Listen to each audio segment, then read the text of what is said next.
যে বিষয়টা আরো আপনাদের সামনে তুলে ধরতে চাই যে বর্তমান যে প্রেক্ষিতে বাংলাদেশে ঘটে যাচ্ছে সেই প্রেক্ষিতে বাংলাদেশের বিষয়ে ভলকার তুর্ক, যিনি জাতিসংঘের মানবাধিকার কমিশনের কমিশনার বা প্রধান, তিনি বলেছেন যে বাংলাদেশে যে আইন তৈরি করা হয়েছে যাতে করে রাজনৈতিক দলকে নিষিদ্ধ ঘোষণা করা যায় সেটা নিয়ে তারা উদ্বেগ প্রকাশ করেছেন এবং তিনি উদ্বেগ প্রকাশ করে বলেছেন যে অবশ্যই এই বিষয়টা এমন একটা সুরাহা হওয়া উচিত যাতে করে সমস্ত রাজনৈতিক দল তাদের সমাবেশের অধিকার, তাদের মতামতের দেওয়ার অধিকার এবং তারা যে কোনো নির্বাচনে অংশগ্রহণ করার অধিকার সমুন্নত রাখতে পারে বা প্র্যাকটিস করতে পারে।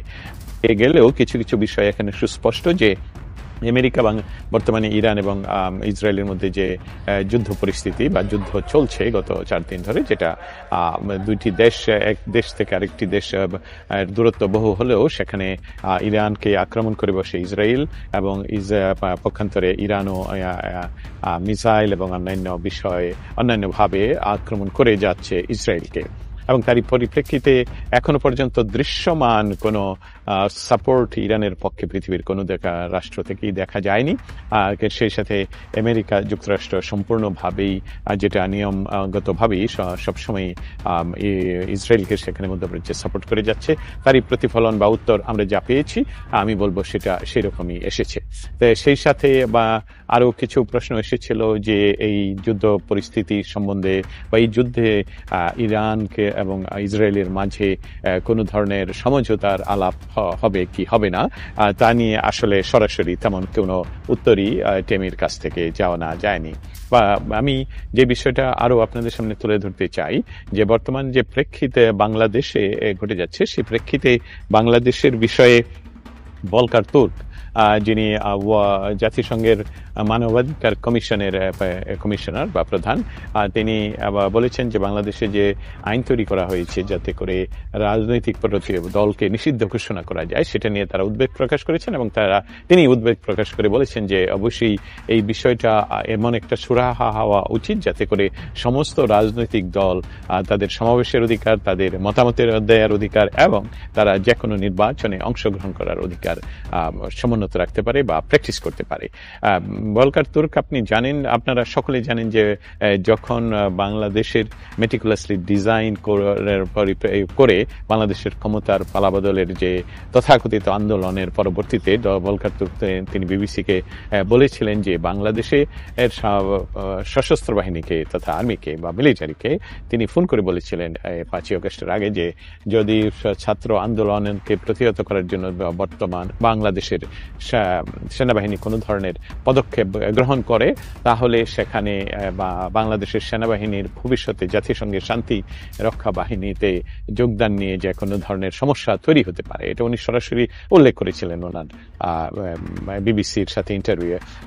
সেই বিষয়টা এবং গত 12 ঘন্টা আগে যে কথাটা উনি বললেন যে বাংলাদেশে বর্তমান ইন্টারিম গভর্নমেন্ট যে আইন করে রাজনৈতিক দলের কার্যক্রম নিষেধ এবং রাজনৈতিক দলকে কার্যত নিষিদ্ধ করার যে পদক্ষেপ তারা গ্রহণ করেছে এটার সাথে ভলকার তুর্ক তথা জাতিসংঘের মানবাধিকার কমিশন একমত নয় এবং তারা এটাতে উদ্বেগ প্রকাশ করেছে। সেই বিষয়ে যে ওনারা যে উদ্বেগ প্রকাশ করেছেন এবং সেটা বর্তমান ইন্টারিম গভর্নমেন্ট, যে গভর্নমেন্ট বাংলাদেশের অসাংবিধানিক ইন্টারিম গভর্নমেন্ট, সেই সরকার কতটুকু শুনে বা কতটুকু আমলে নেয় সেই বিষয়টাই দেখতে হবে। কিন্তু একটা বিষয় আমরা দেখতে পাচ্ছি ঢাকা শহরে যে এই ভলকার তুর্কের এই উদ্বেগ প্রকাশের সাথে সাথেই বা কিছুক্ষণের মাঝেই সেখানে বাংলাদেশের বিভিন্ন শহর সহ এবং স্পেশালি ঢাকায় বাংলাদেশ আওয়ামী লীগের কার্যত তাদেরকে নিষিদ্ধ ঘোষিত করা হলেও তাদের প্রচুর মিছিল রাজপথে নেমে আসে, অলিতে গলিতে, এমনকি রাজপথে আওয়ামী লীগের এই প্রতিবাদ মিছিল অনেকটাই এমন সরব ছিল যাতে করে দেখা যাচ্ছে যে বাংলাদেশের বর্তমান ইন্টারিম গভর্নমেন্ট ইচ্ছা করে তাদের বাংলাদেশের এত একটি প্রাচীনতম বা বাংলাদেশ প্রতিষ্ঠার সাথে যে রাজনৈতিক দলটির সম্পৃক্ততা রয়েছে সেই দলকে নিষিদ্ধ ঘোষণা করার বা কার্যত নিষিদ্ধ ঘোষণা করে রেখেছে। তার সাথে সাধারণ মানুষ তথা তৃণমূলের মানুষের যে মতামতের বিপরীতে সেটি প্রতিফলিত হচ্ছে। আন্তর্জাতিক অঙ্গনে মার্কিন যুক্তরাষ্ট্র এই মুহূর্তে খুবই মধ্যপ্রাচ্যে যখন ইসরায়েল এবং অন্যান্য দেশগুলোর সাথে কনফ্লিক্টে জড়িয়ে পড়ে, তখন মার্কিন যুক্তরাষ্ট্র সাধারণত এই বিষয়গুলোকে প্রাধান্য দিয়ে থাকে, যেটা আপনারা জানেন, আমরা জানি। এই মুহূর্তে মার্কিন যুক্তরাষ্ট্র অন্যান্য দেশ যেমন বাংলাদেশের বিষয়টি নিয়ে তেমন কোনো ধরনের উদ্বেগ প্রকাশের তাদের কোনো সুযোগ তারা নেই, কারণ জানেন যে ইরান যে প্রতিহত করার চেষ্টা করছে তাদের উপর আক্রমণ, সেটা যুক্তরাষ্ট্রকে ইতিমধ্যে ইসরায়েল রিকোয়েস্ট করেছে যাতে করে এই যুদ্ধে তারা সরাসরি অংশগ্রহণ করে, কারণ আমরা জানি যে ইসরায়েল থেকে ইরানের যে দূরত্ব, তাতে করে তারা সেখানে সরাসরি সৈন্য পাঠিয়ে গ্রাউন্ড ফোর্স পাঠানোর বিষয়টা আসলে এমন একটা পরিস্থিতি হতে পারে যে আসলে এটা নাও সম্ভব হতে পারে। তার জন্যই তারা চেষ্টা করছে যাতে যুক্তরাষ্ট্র এই যুদ্ধে সরাসরি জড়িয়ে পড়ে। এবং ট্রাম্পের আজকে CNN এর রিপোর্ট অনুসারে আপনাদেরকে বলতে পারি যে CNN অনেকটাই ধারণা পোষণ করছে যে ডোনাল্ড ট্রাম্প G7 মিটিং থেকে তাড়াহুড়া করে ফিরে এসে যে সিকিউরিটি কাউন্সিলের ওনাদের, আমি বলছি US এর, যারা যুক্তরাষ্ট্রের, তার সিকিউরিটি অ্যাডভাইজারদের সাথে যে সভাতে মিলিত হয়েছেন, সেই সভাতে উনি কি ডিসিশন নেবেন সেটা হয়তোবা জানার জন্য আমরা আরো কিছুক্ষণ অপেক্ষা করতে হতে পারে। আপনারা যারা আমার কথা সরাসরি শুনতে পাচ্ছেন, তারা যদি একটু লিখে জানাতেন আমার কথা শোনা যায় কিনা, তাহলে বুঝতে পারতাম যে আমি আসলে আপনাদের সাথে সরাসরি সম্পৃক্ত হয়েছি। বাংলাদেশের প্রেক্ষিতে আপনারা জানেন যে বাংলাদেশ, এবং আপনারা যারা আমার কথা শুনছেন তারা যদি দয়া করে এই লাইভটুকু আপনারা শেয়ার করে দেন, তাহলেও সেটা অনেকেই হয়তোবা আমার কথার সাথে কথাগুলো যাতে শোনা যায়। আশরাফ ইসলাম, শোনা যায়, ধন্যবাদ আপনাকে জানিয়ে দেওয়ার জন্য। আর আপনারা যদি আমার এই লাইভটুকু শেয়ার করে দেন, সেটাও সকলের জানা শোনার জন্য ভালো হবে। যুক্তরাষ্ট্রের যে অবস্থান এই মুহূর্তে বাংলাদেশের পরিপ্রেক্ষিতে, সেটা নিয়ে একটু কথা বলা আমার উচিত। যেহেতু যুক্তরাষ্ট্র এই মুহূর্তে ইসরায়েল এবং ইরান সংঘাতে সম্পূর্ণভাবে তারা খেয়াল রাখছে এবং যুক্ত 24 আওয়ার্স। আজকের মুখপাত্র টেমি যেভাবে বললেন যে ইউনাইটেড স্টেটসের যে আমাদের যে এখানে যেখান থেকে আমি এখন সরাসরি কথা বলছি, স্টেট ডিপার্টমেন্টের টাস্ক ফোর্স তারা 24 আওয়ার্স কাজ করছে মধ্যপ্রাচ্যের অবস্থান নিয়ে। তাই বাংলাদেশের যে পরিস্থিতি নিয়ে আলাপ করার সুযোগ আসলে আজকে তা তৈরি হয়নি বলে যেটা একেবারেই অ্যাবান্ডেন্ট সেটা নয়, সেটা নিয়ে আমি মূলত প্রতিদিনই এখানে উপস্থিত থাকছি এবং চেষ্টা করে যাচ্ছি তাদেরকে প্রশ্ন করার জন্য। ডিপ স্টেট সম্পর্কে কিছু বলেন, তারা কি আরো শক্তিশালী হচ্ছে কিভাবে? আজিম আলী, ধন্যবাদ আপনার এই প্রশ্নের বিষয় হলো যে বাংলাদেশ নয়, শুধু মার্কিন যুক্তরাষ্ট্রে মধ্যপ্রাচ্য, ইন্দো প্যাসিফিক এবং স্পেশালি চায়নাকে প্রতিহত করার জন্য যেই অঞ্চলটুকুতে তাদের অবস্থানের খুব প্রয়োজন, সেই অবস্থান, সেই ভৌগোলিক অবস্থানটা যে কোনো উপায়ে বাংলাদেশের অবস্থান। এবং বাংলাদেশের স্বাধীনতার আগের থেকেই এই অঞ্চলে তারা পা রাখার জন্য, তারা সেখানে উপস্থিত থাকার জন্য বহুভাবেই কাজ করে যাচ্ছে, চেষ্টা করে যাচ্ছে। আপনারা জানেন যে বাংলাদেশের স্বাধীনতা উত্তর বঙ্গবন্ধুকে হত্যা করার পর বাংলাদেশে বহু সরকার এসেছে, এমনকি মিলিটারি সরকার এসেছে, কিন্তু কোন সরকারের কাছ থেকেই বা এই মার্কিন যুক্তরাষ্ট্র এমন কোনো আশ্বাস দিলেও তারা সেটা রক্ষা করতে পারেনি। যে বিষয়টা হলো যে বাংলাদেশের সেই জায়গাতে তারা আমেরিকা যেভাবে চাচ্ছে সেইভাবে তারা আসলে কোনো সুযোগ কখনো তৈরি হয়নি। বাংলাদেশ সম্বন্ধে আমেরিকার যে ধারণাটা, এটা অনেকগুলো বিষয় নিয়ে সম্পৃক্ত। এই বিষয়গুলোর সাথে যুক্ত চায়না, যুক্ত ভারত। কারণ এখানে ভারতের তাদের যে আঞ্চলিক নিরাপত্তার বিষয়টা, সেটা ভারত কখনই অন্যের হাতে তুলে দেবে না এবং ছেড়ে দেবে না। আর সাথে আমাদের সাথে যদিও সরাসরি চায়নার বর্ডার নেই, কিন্তু আমাদের দেশ থেকে চায়না দেশ হিসাবে খুবই কাছে, এবং যেটাকে বলা হচ্ছে সেভেন সিস্টারের সবচেয়ে একটি গুরুত্বপূর্ণ অংশ হল অরুণাচল প্রদেশ। সেই অরুণাচল প্রদেশ নিয়ে চায়না এবং ভারতের মধ্যে একটি পরিস্থিতি সবসময় তৈরি আছে। সেটা হলো যে চায়না মনে করে অরুণাচল প্রদেশটা ভারতের চাইনিজ অংশ, এবং তারা যে ম্যাপ প্রকাশ করে সেই ম্যাপে অরুণাচল প্রদেশকে দেখানো হয় যে তাদের অংশ। সেখানে সেই জন্য এই অংশ খুবই গুরুত্বপূর্ণ ইন্ডিয়ার জন্য। জাতিসংঘ আওয়ামী লীগের নিষেধের অবশ্যই জাতিসংঘের মানবাধিকার কমিশনের প্রধান ভলকার তুর্ক, যিনি কিছুদিন আগেও বলেছিলেন যে বাংলাদেশের আর্মিকে উনি সরাসরি ফোন করে বলেছিলেন যাতে কোনো ধরনের ইন্টারভেনশন বা সরকার বিরোধী আন্দোলনে তারা যুক্ত না হয়ে পড়ে, আন্দোলনের প্রতিহত করতে তারা যুক্ত না হয়ে পড়ে। কিন্তু সেই একই বলকার তুর্ক এখন বাংলাদেশ ইন্টারিম গভর্নমেন্ট যে আইন প্রয়োগ করার চেষ্টা করছে, আইন করার চেষ্টা করছে, সেটা হলো যে বাংলাদেশের সেনাবাহিনী সম্বন্ধে অবশ্যই কিছু বলবো। সেটা হলো যে বাংলাদেশের আওয়ামী লীগ এবং তার সহযোগী সমস্ত সংগঠনগুলোকে কার্যত নিষিদ্ধ ঘোষণা করেছে, তারা কোনো কাজ করতে পারছে না। কিন্তু বিষয়টা হলো এখানে নতুন একটা ইনফরমেশন আসলো, সেটা আপনাদের সাথে শেয়ার করে রাখি।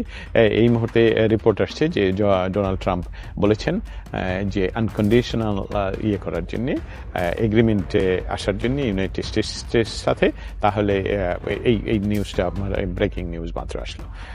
বাংলাদেশের পরিস্থিতি নিয়ে মানবাধিকার কমিশন যে কথা বলেছে সেটা তো আসলে অনেক আগের জানা কথাই, কিন্তু তারা সেই ডক্টর ইউনূস যেহেতু নিজকে উনি দাবি করেন আন্তর্জাতিক প্লেয়ার, এবং সেই হিসাবে ওনার যে ক্রেডিটগুলো ছিল সেই সবগুলো উনি সবগুলো ব্যবহার করেছেন ইতিমধ্যে। সে ব্যবহার করেছেন জাতিসংঘকে আরাকান কি নতুন দেশ হচ্ছে, মায়ানমার কি ভেঙে যাবে বলে মনে করেন? এই বিষয়টা এখানে খুবই এই বিষয়টা বলার মতন সময় কি এখনো এসেছে? আরাকান আর্মিরা যে চেষ্টা করেছে সেটার সাথে কিন্তু যুক্ত যেমন ভারত এবং আমেরিকা তেমন চায় না, অথবা এটা খুবই কমপ্লিকেটেড একটা সিচুয়েশন। কারণ এই বিষয়টাকে যে রোহিঙ্গারা যে বাংলাদেশে এসেছে, যে জায়গাটাকে থেকে রোহিঙ্গাদেরকে পুশ করা হয়েছে বাংলাদেশে, সেই জায়গাটা ক্লিন করার জন্য অনেক দলের ইন্টারেস্ট, সেই জায়গাটা দিয়ে সমুদ্রে আসার জন্য অনেক দলের ইন্টারেস্ট, যেমন চায়নার তেমন আমেরিকার তেমন ভারতেরও সেখানে ইনফ্লুয়েন্স রয়েছে। অতএব খুব তড়িঘড়ি করে বলে ফেলা যে সেখানে একটা নতুন রাষ্ট্রের উদ্ভব হবে, তবে আমরা জানি যে এই বিষয়গুলো এখন খুব সরাসরি বলা হচ্ছে যে সেখানে একটি নতুন রাষ্ট্র তৈরি হওয়ার খুব সম্ভাবনা দেখা দিয়েছে। বাংলাদেশের বর্তমান ইন্টারিম গভর্নমেন্টকে পুশ করা হয়েছিল বা এখনো করা হচ্ছে, বা তাদেরকে বসানোই হয়েছে যাতে ওইখানে করিডোর দেওয়া হয়। করিডোর অর্থ হলো যাতে তাদেরকে অস্ত্র সামগ্রী সরাসরি সেখানে পৌঁছানো যায়, কারণ ভারতের মধ্যে দিয়ে অস্ত্র যেহেতু পৌঁছানো যাচ্ছে না, সমুদ্র থেকেও অস্ত্র পৌঁছানো যাচ্ছে না, সব বার্মা থেকেও আসছে না। অতএব এই অঞ্চলটাতে যে মৌলিক বিষয়টা হলো বাংলাদেশের উপর দিয়ে যদি সেখানে অস্ত্র পাঠানো যায়। ইউনূসের নামে আইসিসিতে মামলা নিয়ে কিছু বলেন? এই বিষয়টা নিয়ে আসলে একজন আইনজীবীকে সাথে নিয়ে কথা বলা উচিত। আইনজীবী অর্থাৎ আন্তর্জাতিক যে ক্রিমিনাল কোর্ট বা সেই অপরাধ কোর্টের বিষয়ের তাদের যে জুরিসডিকশন, তাদের কার বিচার করতে পারবে, কার বিচার করতে পারবে না, সেই সকল বিষয় নিয়ে গুরুত্বপূর্ণ আলাপ করা উচিত। তবে পৃথিবীর যে কোনো দেশেই যে কোনো ধরনের গণহত্যা সহ এই ধরনের মানবাধিকার পরিপন্থী যে কোনো ধরনের অপরাধের সংগঠিত হলে সেখানে এই জাতিসংঘের যারা যে সকল দেশ আইসিসির মেম্বার, শুধু জাতিসংঘের মেম্বার হলে হবে না, যে আইসিসির যে ডিক্লারেশন, সেই ডিক্লারেশনকে সাইন করেছে এবং রেটিফিকেশন করেছে, তাদের সেই দেশের বিরুদ্ধে অন্য দেশ অথবা দেশের রিপ্রেজেন্টেটিভরা সেখানে কেস করতে পারে। তবে এই যে কেস সাধারণত উত্থাপন যদি কোনো সমষ্টিগত গোষ্ঠী উত্থাপন করে, তাহলেও তারা কেসটা সেটা নিবে এবং তারা তাদের অবস্থানটা বা জুরিসডিকশন বা তাদের ক্ষমতা সম্বন্ধে সমস্ত কিছুই উত্থাপন করা হবে। তবে ইতিমধ্যে আন্তর্জাতিক পরিস্থিতি এমন এক পর্যায়ে পৌঁছেছে যেখানে ডক্টর ইউনূস, এই অনির্বাচিত ইউনূস সরকার বাংলাদেশে যে কোনো ধরনের সংস্কার না করে সংস্কারের নামে সম্পূর্ণ প্ল্যান করে শুধুই আওয়ামী লীগ এবং আওয়ামী লীগের কর্মীদেরকে শুধু অত্যাচার নয়, হত্যা নয়, তাদের উপর অত্যাচার এমন পরিস্থিতি তৈরি করা হয়েছে যে তারা প্রায় 10 মাস ব্যাপী নিজের বাড়িঘরেই থাকতে পারছে না। রফিকুল ইসলাম ভুঁইয়া, স্বাগতম জাহাঙ্গীর ভাই, অসংখ্য ধন্যবাদ আপনাকে। আমি ওয়াশিংটন ডিসির স্টেট ডিপার্টমেন্টের এই লবি থেকে আপনাদের সাথে সরাসরি সংযুক্ত এই মুহূর্তে আপনাদের প্রশ্নের উত্তর দেওয়ার চেষ্টা করছি।